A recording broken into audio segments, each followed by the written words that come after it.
आप सभी शुद्ध आत्माओं को हमारा अनंत अनंत वंदन नमन मंगलाचरण करते हैं। सहजानंदी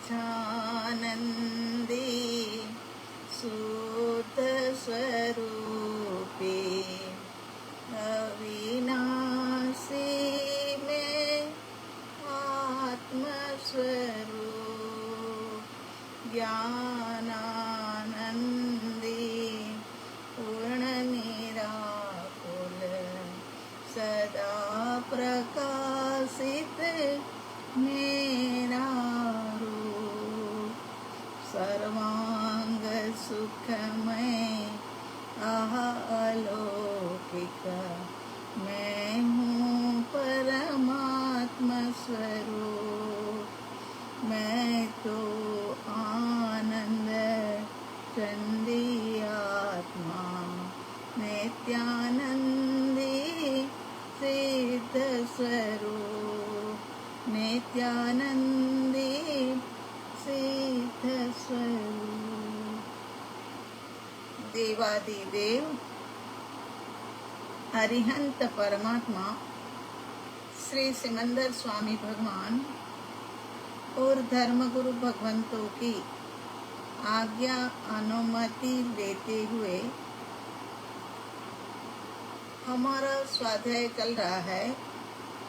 बेन श्री बेन चंपा बेन लिखित स्वानुभूति दर्शन आधारित 17वां प्रश्न कल हमने पढ़ा था,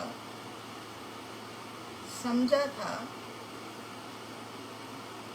और 17वें नंबर के प्रश्न के अंदर स्वानुभूति का अंतरंग स्वरूप कैसा होता है ये विस्तार से सुना।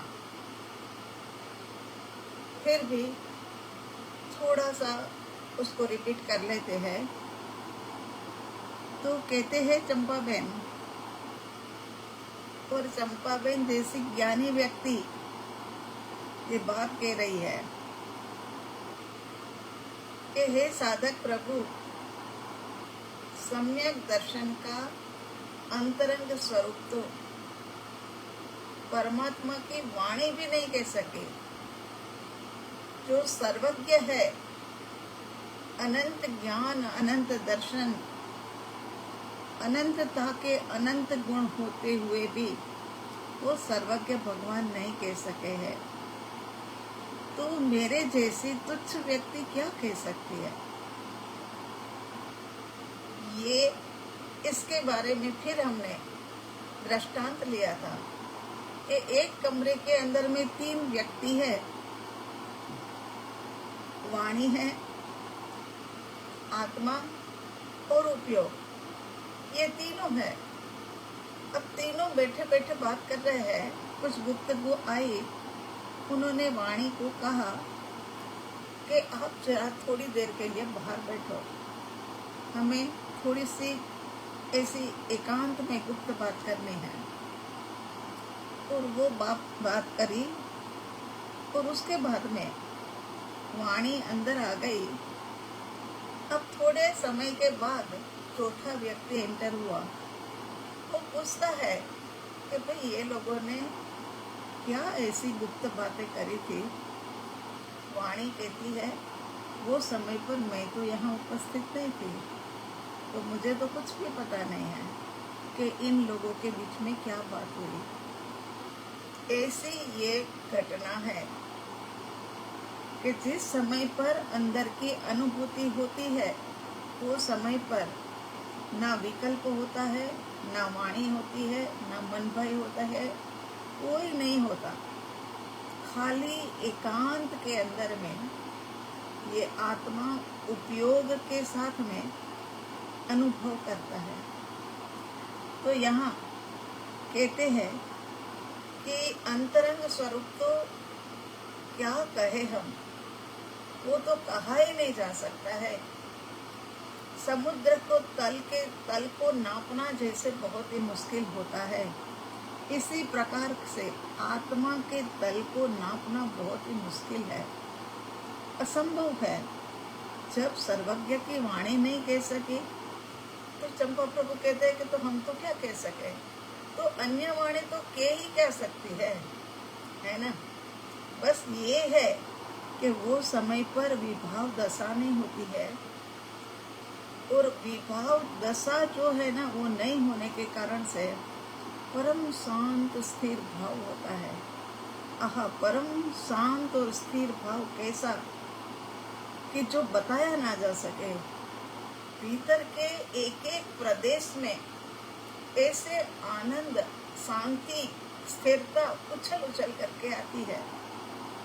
जैसे आज के जमाने में, आज के समय में अगर कोई कहे कि भाई तुम्हारे दिल्ली में तो दशहरी बहुत अच्छी आती है, आम, मैंगो, उसका स्वाद कैसा होता है। लंगड़ा भी बहुत अच्छा आता है, कैसा लगता है। तो क्या हम बता सकते हैं? नहीं बता सकते। बस इतना कह सकते हैं, उषा जी हर सीजन में कहते थे, महाविद्यालय में थे तब तक, कि ये है ना लंगड़ा और दशहरी का तो कोई मुकाबला ही नहीं, बहुत ही अच्छी होती है। और हमने तो कभी ये लंगड़ा वगैरह खाई ही नहीं होती है, क्योंकि तब तक वो लग जाता है, अपना आद्रा नक्षत्र शुरू हो जाता है, इस कारण से। तो जैसे उसमें ये कहा जाता है, इसी प्रकार से यहाँ पर भी ये कहते हैं कि अनंत ज्ञान से भरपूर ऐसा चमत्कारिक देव स्वयं के अंदर में विराजमान है। स्वयं के अंदर माने अरिहंत और सिद्धों के अंदर माने, उनके अंदर में तो विराजमान है। अरे ना प्रभु, ये गलती कभी मत करना। ऐसा ही अरिहंत सिद्ध जैसा स्वरूप हमारे भीतर में भी विद्यमान है, आप में भी विराजमान है, और प्रत्येक जीव राशि के अंदर में ये विद्यमान है। सिद्ध भगवंत अनंत काल तक आनंद का वेदन करेंगे, उसका एक अंश भी हमें मिल जाता है ना, तो अब हम पर मुखी नहीं हो सकते हैं।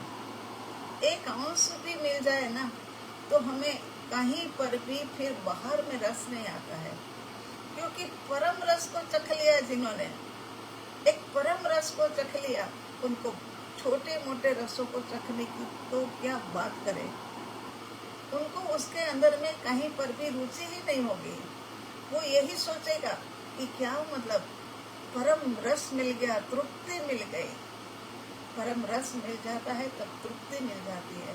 आहा, ऐसा परम रस पीने के बाद में अब इधर उधर रस की प्राप्ति के लिए क्या भागा दौड़ी करे, कि शादी में चले जाएंगे तो बड़ा मजा आएगा, बर्थडे में चले जाएंगे तो बड़ा मजा आएगा, अरे पिकनिक में चले जाएंगे तो बड़ा मजा आएगा।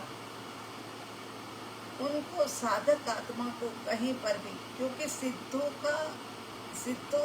सिद्ध भगवंत जो अनंत काल तक जिस रस के अंदर में रहते हैं, वैसा ही रस का एक अंश साधक ने चख लिया है। इसी कारण से उनको कहीं पर भी रस आता नहीं है। उनको अब तो पर के सारे रस फीके लगने लगते हैं। उस अनुभूति से बाहर निकला ही नहीं जाता है। जिसको अनुभव होता है वो ही जान सकता है। जागृति पूरी होती है, पूरी जागृति होती है, रमणता भी भरपूर होती है, लेकिन कहीं पर भी मन नहीं लगता। बस अब सब कुछ, सब जगह जो तू ही तू हो रहा था, वो अब तो मैं ही मैं हो गया। मैं ही मैं प्रभु, मैं ही मैं ही मैं प्रभु, मैं ही मैं। जब ऐसी अंदर से एक एक प्रदेश से भावना निकल करके आने लग गई है, वहाँ पर तो पूर्ण निराकुल है ना। हम बोलते हैं ना इसके अंदर में कि पूर्ण निराकुल, आहा ऐसा मेरा स्वरूप। तो यहाँ कहते हैं कि मैं ही भीतर में एक धुन लग जाती है। आहा, अनुपम आनंद से भरपूर ऐसा आत्मा अपने अंतरंग में वेदन में आता है। कि जरा से इसका जो निकालना था वो हम नहीं निकाल पाए थे, क्योंकि हमें चिंता थी दूसरे वाले ग्रुप की। जो दूसरा वाला ग्रुप सुन रहा था उसमें हमें लगा कि कहीं कुछ गड़बड़ हो रही है। और आज हम लेंगे प्रश्नोत्तर। प्रश्न भी अच्छे हैं, सम्यक दर्शन के ऊपर प्रश्न आते हैं ना, तो बड़ा मजा आ जाता है ना। आंतरिक भूमिका में जानो, बाहर में तो बहुत कुछ जान लिया है, मगर फिर भी जहाँ पर थोड़ी सी भी शंका है, डाउट है, वहाँ पर वो भी बाहर की स्थिति भी क्लियर कर लेनी चाहिए।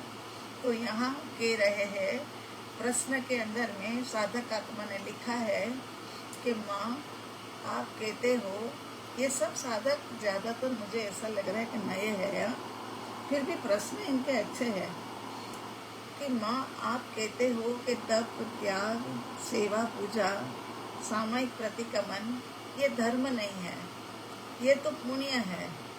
तो धर्म कहाँ पर है? धर्म है क्या?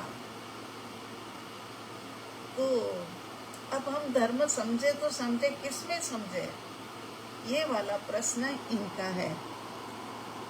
तो समाधान के रूप में जो आत्मा को दुर्गति में भेजने वाले विकारी भाव है, वहाँ पर अधर्म है। पहले धर्म को समझने के लिए उसके सामने जो है ना टक्कर देने वाला, उसको समझते हैं। क्रोध, मान, माया, लोभ, राग, द्वेष, आग्रह, हठाग्रह, दुराग्रह इत्यादि अपने मन के अंदर में अनंत काल से बैठे हुए हैं, अनंत काल से बैठे हैं, और ये विकार ही हमें दुर्गति के अंदर में भेजते हैं। और विकारी भाव जो हमें दुर्गति में भेजते हैं और हमें, हमारी आत्मा को नीचे की ओर धकेल देते हैं और अनंत दुख के गड्ढे के अंदर में फेंक देते हैं। दुश्मन जो अनंत दुखों के अंदर में भेजने वाला दुश्मन जो है, वो अपने अंदर में ही बैठा हुआ है। ज्ञान, दर्शन, चारित्र, तप अपने भीतर के क्रोध, माया, लोभ को कम नहीं होने देता। ये अनंत ज्ञान, अनंत दर्शन, अनंत चारित्र अपने भीतर के क्रोध, मान, माया, लोभ को कम होने लगते हैं, तो समझना कि धर्ममय मार्ग के ऊपर हम चल पड़े हैं। वाक्य थोड़ा गड़बड़ बोला गया, उसके लिए सॉरी कहते हुए, जब हमारे भीतर के ज्ञान, दर्शन, चारित्र, अनंत गुण जो है, वो जब हमारे भीतर के अंदर में उभरने लग जाए और ये क्रोध, मान, माया, लोभ हमारे कम होने लग जाए, राग और द्वेष के अंदर में मंदता आने लग जाए, आग्रह के अंदर में से हमारी तिलांजलि आग्रहों को दे दी जाए, तब समझ लेना कि हमारे भीतर के अंदर में धर्म प्रकट हो रहा है। ये धर्म का स्वरूप है, विभाव दशा में से बाहर निकलना। मगर अनंत काल की ये भव परंपरा के अंदर में जहाँ जहाँ पर भी हम गए ना प्रभु, वहाँ से हम उस गति के संस्कार ले आए। 4 गति के अंदर में गए और चारों गतियों के संस्कार हमारे भीतर आ गए। देव गति के अंदर में गए तो वहाँ कौन सा कसाई की अधिकता थी?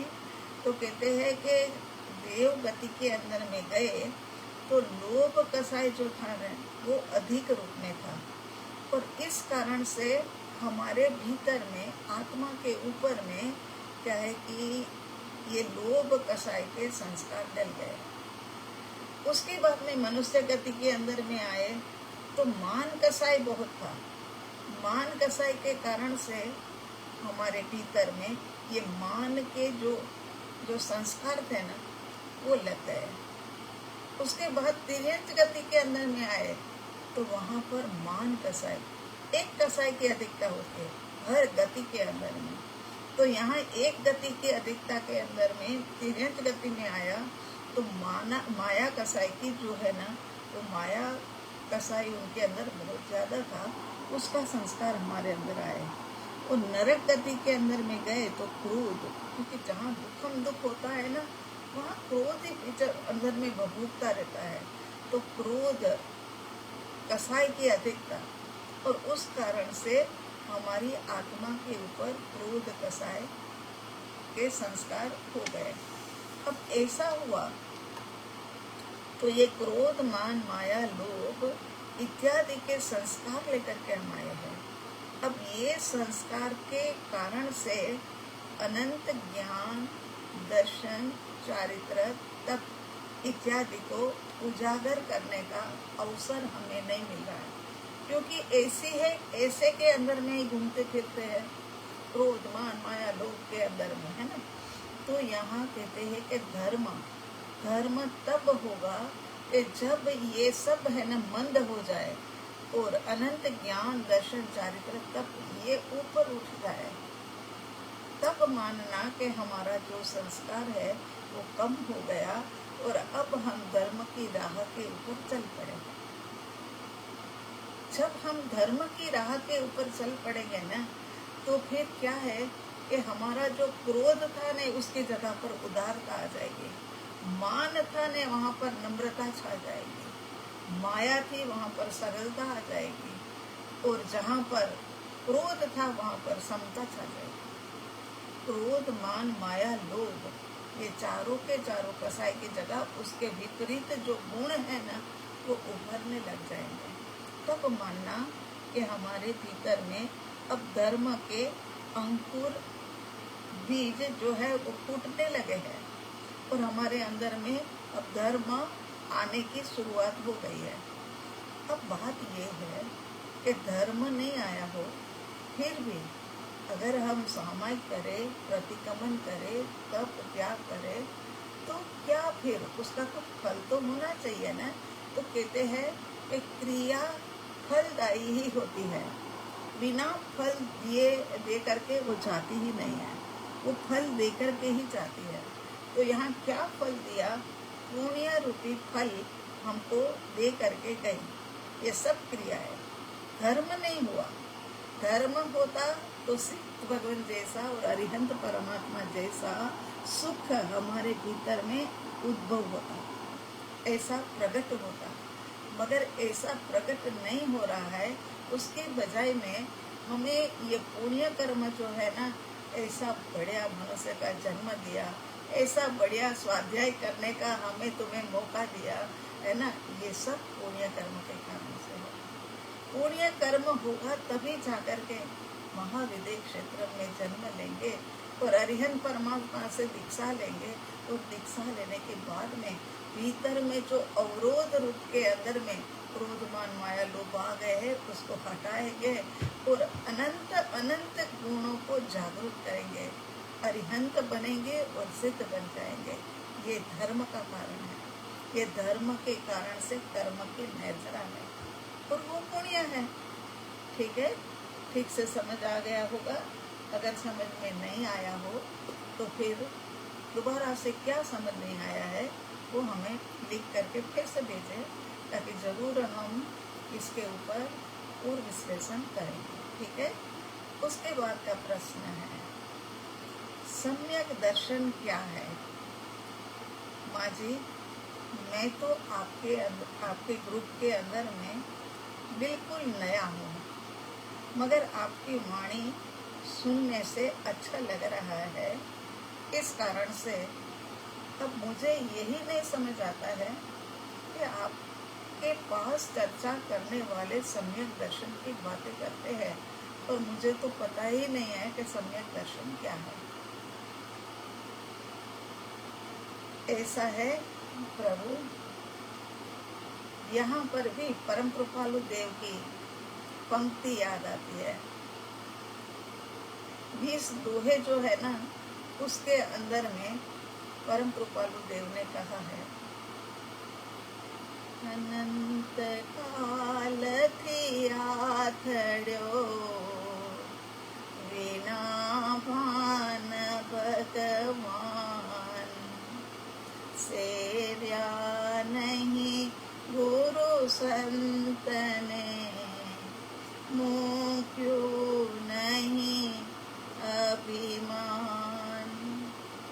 क्या कह रहे हैं? अनंत काल से मैं भटक रहा हूँ, तो भाई क्यों भटक रहे हो? हर चीज का उपाय है, तो यहाँ भटकने का कारण पहले तो खोजो। तो बोले मैंने कारण खोजा और मुझे पता भी चल गया कि मेरा भटकने का कारण बिना भान भगवान।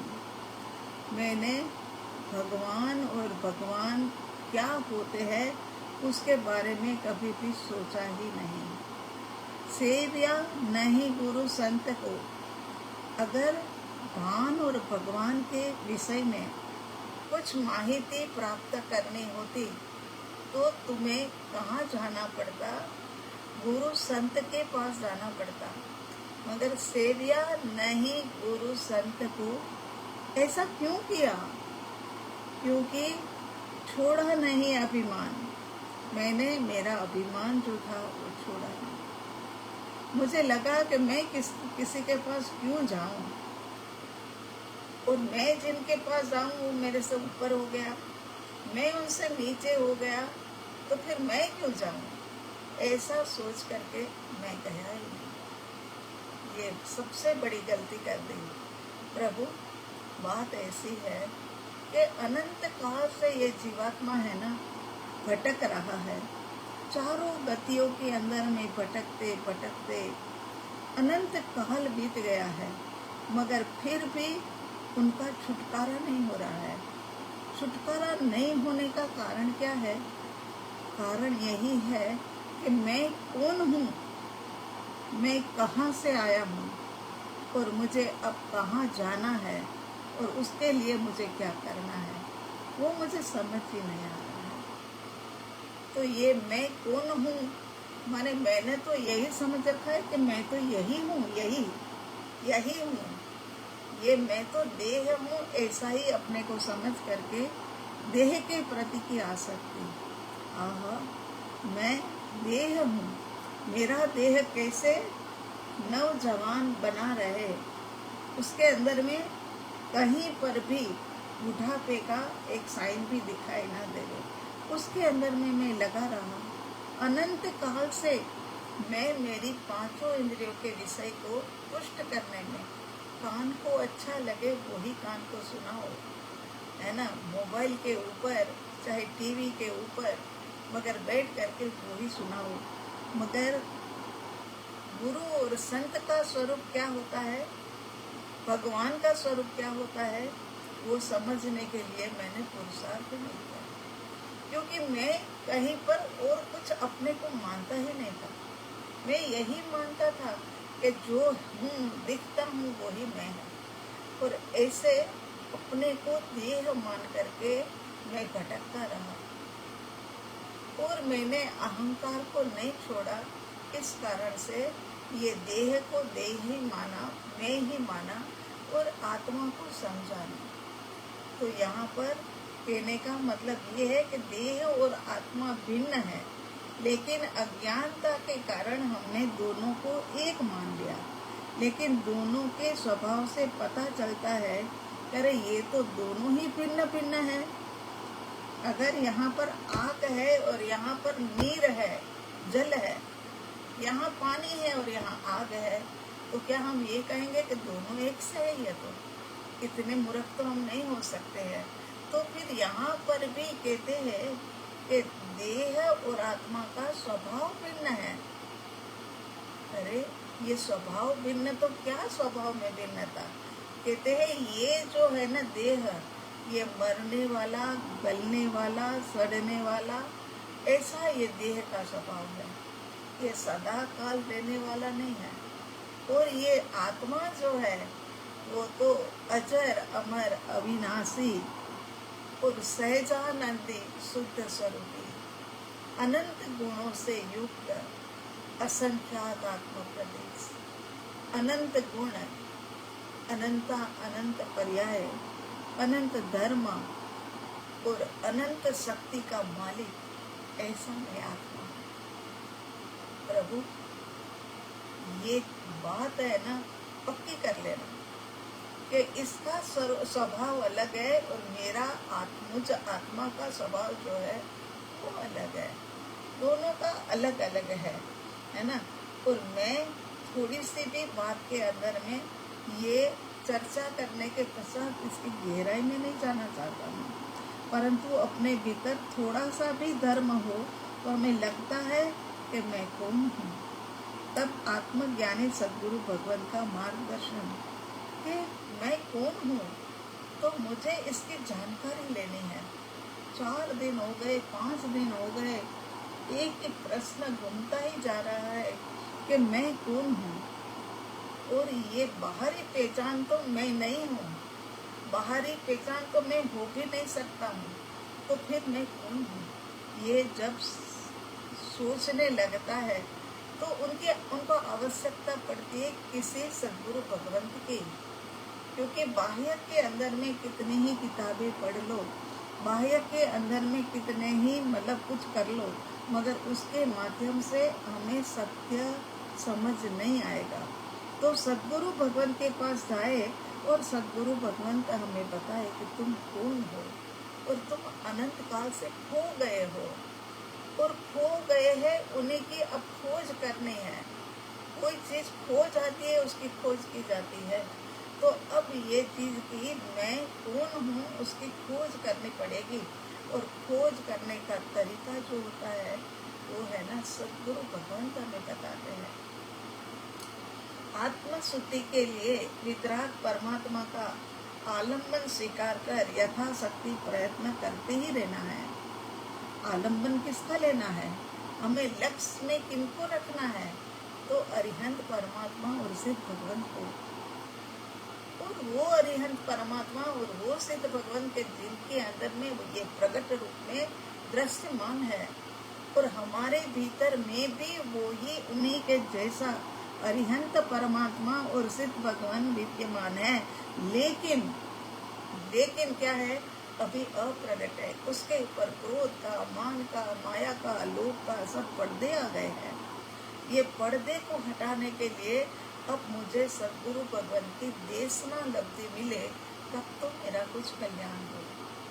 क्षयोपम ज्ञान जो था उसके माध्यम से थोड़ा तो मैंने समझा कि मैं कौन हूँ, मैं कहाँ से आया, और अब मुझे इतनी सुविधा मिली है, तो अब मुझे क्या करना चाहिए कि मुझे अब ये जन्म मरण के दुख से छुटकारा मिले। ऐसा अंदर ही अंदर में चिंतन और मनन चलता है। तब सद्गुरु भगवान के पास आते हैं और उनकी देशना लब्धि मिलती है। और देशना लब्धि में बस यही सब बात है कि हे जीवात्मा, तू तो परमात्मा स्वरूप आत्मा है, तेरे भीतर तो कैसा माला माल पड़ा हुआ है, तू तो कितनी लब्धियों का धारक है। ऐसा तू ऐसा अजर अमर अविनाशी आत्मा है, अपने आप को भूला है, भूल करके भटका है, और भटका है इसी कारण से दुखी हो रहा है। अब इस दुख को मिटाने का मार्ग एक ही है कि सद्गुरु भगवान की लगातार ये देशना लब्धि हमें मिलती रहे, और देशना लब्धि हमें मिले उसके माध्यम से हमारे भीतर में योग्यता प्रकट हो गई। और योग्यता ऐसी प्रकट हुए कि वो जो सम्यक दर्शन प्रकट करे। सम्यक दर्शन यही है कि देह और आत्मा दोनों अलग अलग है, वो दोनों को अलग अलग करके अनुभव में ला करके देवे, वो है ना सम्यक दर्शन है। ये सम्यक दर्शन का कार्य है कि वो दोनों को अलग अलग जुदा जुदा करके अनुभव में ला करके देते हैं। खाली ये दोनों ही जुदा हो जाए ऐसा नहीं है, मगर आत्मा के अंदर में जो माला माल पड़ा है, क्या हमारी तिजोरियों में भी नहीं होगा ऐसा माला माल, तो हमारे बैंक बैलेंस के अंदर में भी इतना तो माला माल नहीं होगा। ऐसा माला माल अंदर में पड़ा है, उनका भी अनुभव सम्यक दर्शन करा देता है। बस एक बार देशना लब्धि ले, और एक बार अपने भीतर में ये प्रश्न उठा कि मैं कौन हूँ, अब मुझे क्या करना है, क्या जन्म लिया और धीरे धीरे हमारी उम्र बढ़ती गई, युवावस्था के अंदर में मैं आ गया। जैसे मैं देखता हूँ कि युवावस्था से जीव जो है वो वृद्धत्व को प्राप्त करके फिर मृत्यु की गहरी गुफा के अंदर में चला जाता है। क्या यही सत्य है? इतना ही सत्य है? तो जन्म लेकर के हमने किया क्या? जब ये प्रश्न उठता है और हम भी हर श्वास, हर घंटा, हर दिन, हर माह हम बड़े बड़े बड़े होते जा रहे हैं। और किधर की दिशा में जा रहे हैं? तो कहते मृत्यु की दिशा में जा रहे हैं। हाँ, जब से जन्म लिया तब से ही बस आगे बढ़ते बढ़ते हम सोचते हैं कि बच्चा बड़ा हो रहा है, बच्चा जवान हो रहा है, मगर हम मृत्यु की गहरी गुफा के ओर ही आगे बढ़ रहे हैं। तो बस अब मुझे ऐसा नहीं होने देना है, मुझे अपने स्वरूप का दर्शन करना है। और ये स्वरूप का दर्शन करने के लिए मैं मेरे सतगुरु भगवत के पास जा करके लगातार उनकी देशना सुनूंगा। और देशना सुनने के कारण से एक योग्यता प्राप्त करूंगा, और ऐसी योग्यता प्राप्त करूंगा कि जिसके कारण से मैं जैसा हूँ वैसा ही मुझे अनुभव में आऊं। ये समय दर्शन। प्रभु मेरे याद रखना कि सम्यक दर्शन बिना का की जिंदगी जो है वो हमारी व्यर्थ में ही जाती है। कितने ही जीव बस यूं ही जन्म लेते हैं, जीवन जीते हैं और बड़े होकर के मृत्यु या किसी रोग के कारण से मृत्यु को पा लेते हैं तो जीवन का अंत हो जाता है। मगर आप और हमारे साथ ऐसा ना हो। प्रभु ध्यान रखना कि पल पल की जागृति, क्षण क्षण की जागृति है ना। तो ये पल पल की जागृति हमारी बने रहे, फिर हमें ये पल पल रुलाए ना। अंतिम समय आए तब ये ना लगे कि फलान व्यक्ति के साथ में हमने ठीक व्यवहार नहीं किया था, फलान व्यक्ति के सामने हमने ये बोल दिया था, फलान व्यक्ति के साथ में हमने मतलब खाने पीने के विषय में बोल दिया। ऐसा ना, और ऐसा निर्मल पावन पवित्र जीवन जिए कि जब जाने का समय आए तब हम कह सके कि हमारा बैगेज जो है ना वो अब बहुत कम हो गया है। कर्मों की गठरी हमारी काफी हद तक खत्म होने को आई है। ऐसे के अंदर में हम जा रहे हैं। आप सबको मिच्छामि दुक्कडम कहते हुए हम हमारे पथ के ऊपर अग्रसर होकर के आगे जाकर के हमारे शुद्ध स्वरूप को प्राप्त करेंगे। ऐसा हमारा जीवन।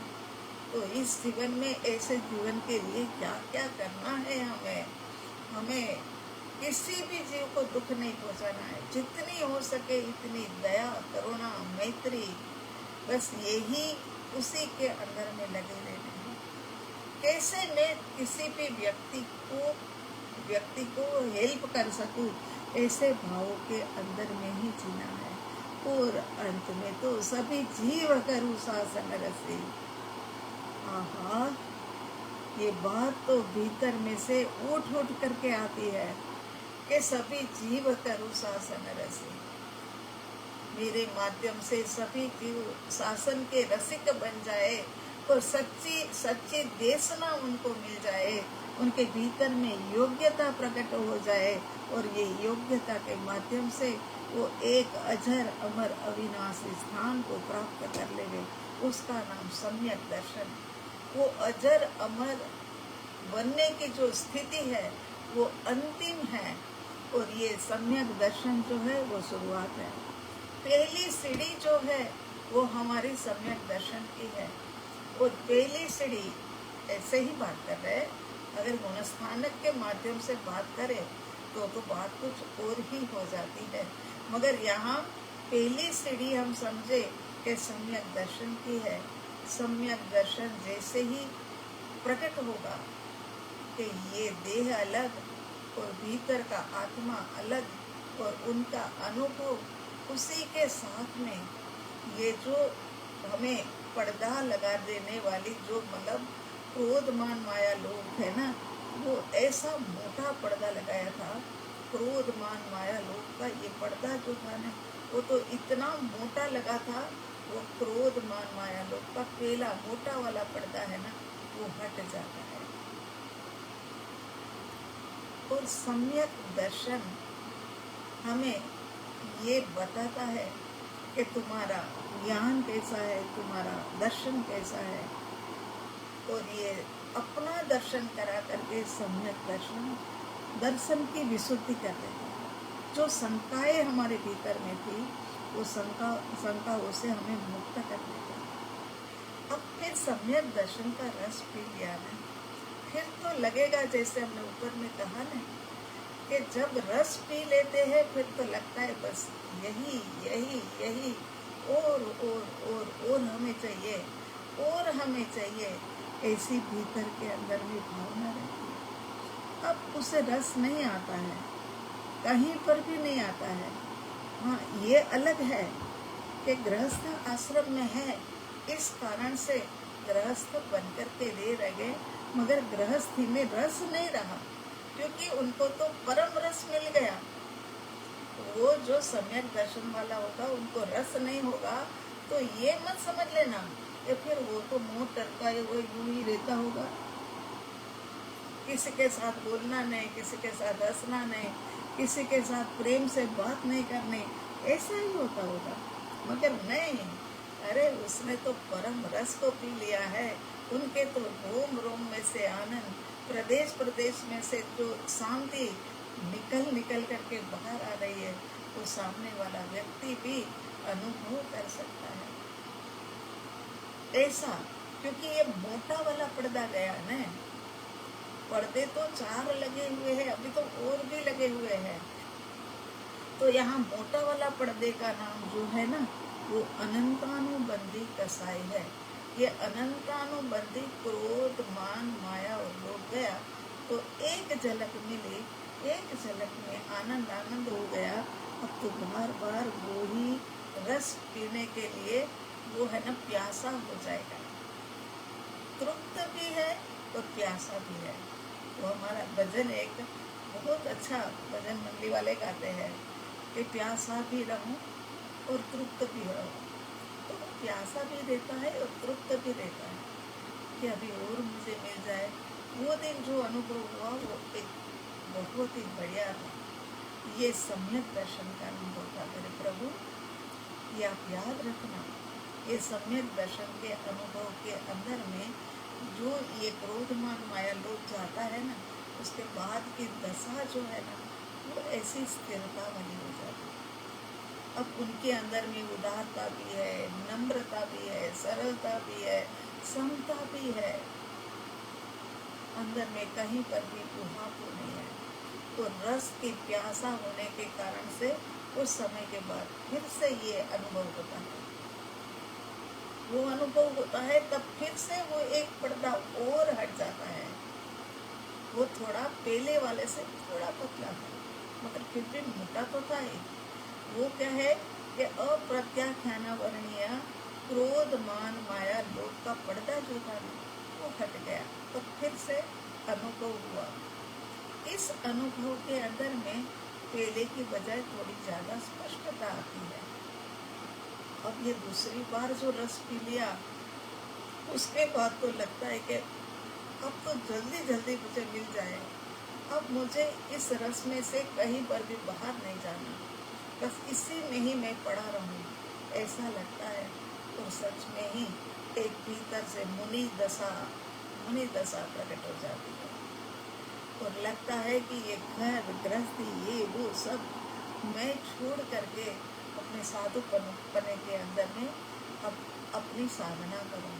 और वो जीव करता है। अब तो जीव को हर अंतर मुहूर्त में अनुभव होता है, हर अंतर मुहूर्त में अनुभव, फिर अंदर फिर बाहर,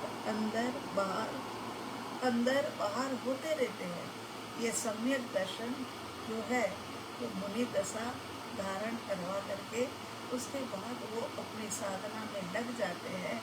और वहाँ से फिर आगे बढ़ते बढ़ते सबक श्रेणी, मोहनीय कर्म की मंदता, और अब सारे पर्दे जितने भी लगे हुए थे आत्मा के आगे जो हमें सम्यक दर्शन नहीं होने दे रहे थे, वो सारे पर्दे हट गए।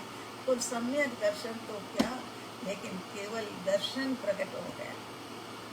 ऐसा केवल दर्शन प्रकट हो गया कि बस उसी के अंदर में अब तो उसमें 3 काल 3 लोक दिखाई देता है, क्योंकि केवल दर्शन के साथ में केवल ज्ञान भी है। 3 काल के और 3 समय के सब तीनों लोक दिखाई देते हैं, मगर अब उनको कहीं पर भी वहाँ रुचि नहीं है। पहले बैंड नगारा बजते थे गली में तो देखने के लिए खिड़की की तरफ भागता था, अब उसे वो रस नहीं रहा। अब तो उससे बढ़िया वाला रस भी नहीं रहा। अब तो वो क्या है कि अपने आप के अंदर में स्थिर है, और ये केवल ज्ञान, ओनली ज्ञान का विषय, ये केवल ज्ञान जो है ना, केवल उनके अंदर ज्ञान ही ज्ञान। अब उनको तो 3 काल 3 लोक का कुछ नहीं पड़ा, अपना ही ज्ञान, अपना ही ज्ञान। बस मेरा ज्ञान मुझे मिले, मेरे भीतर में क्या क्या है वो अनुभव रस एक घूंट में वो ही भरता रहूं।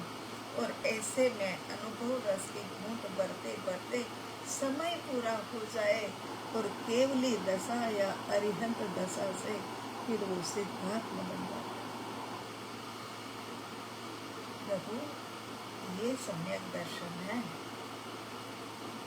सम्यक दर्शन की पूरी विस्तृत जानकारी।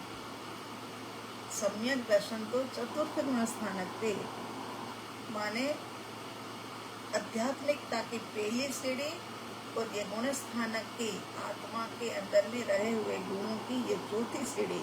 ये चौथी सीढ़ी का नाम सम्यक दर्शन है। सम्यक दर्शन प्राप्त करने वाला जीव सिद्ध बनता है, अरिहंत बनता है, उसके अंदर में कोई दो राय नहीं है। प्रभु, आप और हम सब मिलकर के सभी जीवों को शासन रसिक बनाए, और हम सभी जल्द से जल्द सम्यक दर्शन को प्राप्त करें, और सम्यक दर्शन के प्राप्त कर लेने के बाद जल्दी से हम एक एक सीढ़ी को तय करते हुए हम सिद्धत्व को प्राप्त कर लेंगे। हमारा पूर्णता का लक्ष्य जो है, हमारा अंश का लक्ष्य नहीं है। ये तो अंश की प्राप्ति से शुरुआत होते होते होते होते वो पूर्ण रूप के अंदर में खिल जाता है। ये खिल जाता है, वही पूर्णता आपकी हमारी सबकी प्राप्त हो, और सभी जीवों के अंदर में विद्यमान शुद्ध आत्मा सत्ता को हमारा कोटि कोटि नमन, कोटि कोटि प्रणाम करते हैं। और एक बात ये भी कहनी है कि हमारे पास कल कई फोन आए कि क्रमबद्धता इतना महत्वपूर्ण विषय है, तो आप मतलब ये शुरू करवाइए, तो हमारी भी कोशिश रहेगी जल्द से जल्द शुरू करवाएंगे।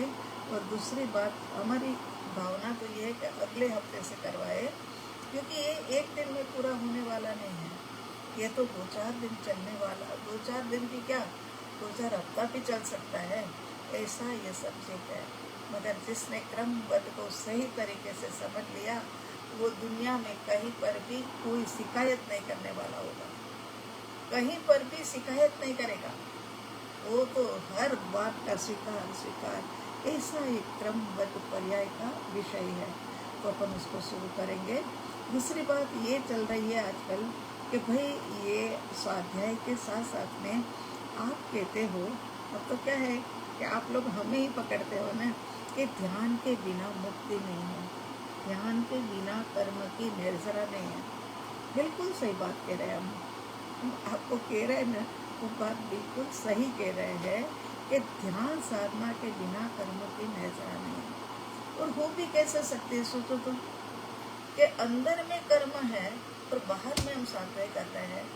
ये स्वाध्याय तो हमें इसीलिए करना है कि हम अंदर में जा कर के कैसे जाए, क्या करे, कैसे गहराई आए, और कैसे हमें सम्यक दर्शन प्राप्त हो, उसके लिए स्वाध्याय को कर रहे हैं। तो कहते हैं कि अंदर जाने का तरीका तो जो है वो ध्यान ही है।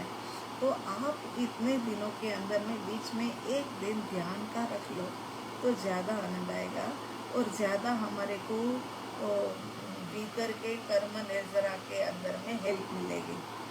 तो हमें तो वही चाहिए कि प्रभु आप जल्दी से जल्दी जितना हो सके इतना अपना कर्म को ऐसे छेदन भेदन कर दो कि बिल्कुल शुद्ध और निर्मल, यहाँ से जाने के समय पर कोई शिकायत नहीं, कुछ भी नहीं। अभी भी मेरे को तो ध्यान में आ रहा है वो महानुभव और महायोगी जीवात्मा जो सविता जी है, जो मंजू जी है, एक एक रिकॉर्ड जो है ना फेल होते जा रहे हैं। अभी तक हम पटेल नगर वालों का दृष्टांत देते थे, मगर अब तो मंजू जी का दृष्टांत। ऐसा ही हम सिद्ध बुद्ध निर्मल होकर के यहाँ से जाए, यही हमारी भावना है। और उसके लिए हमने शुक्रवार को चुना है, फ्राइडे, प्रति फ्राइडे यही टाइम पे ऑनलाइन है हम आपको मतलब ध्यान साधना कराएंगे।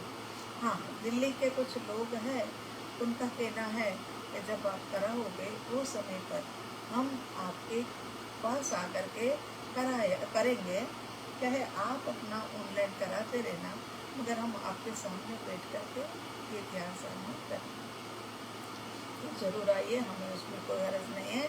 तो अब फ्राइडे से अपनी ध्यान साधना ऑनलाइन चलेगी और बाकी मंडे, ट्यूसडे, वेडनेसडे और थर्सडे, ये इतने दिन जो है वो हमारी ये स्वाध्याय की क्लास रहेगी। ठीक है, हमारी चर्चा जो है तो जो जिस सब्जेक्ट के ऊपर चल रही है और बेंसरी हमें आगे का प्रश्न कौन सा दे रहे हैं उसके ऊपर हम चर्चा करेंगे। अगर आप भी बताना चाहते हो तो आप भी बता देना कि कौन सा प्रश्न अब आगे लेना है, तो हम उसी के ऊपर विस्तार करेंगे। सबका मंगल हो, सबका कल्याण हो, सबका भला हो, उसी मंगल भावना के साथ में ओम हरिहन ओम शांति समाप्त करते हैं।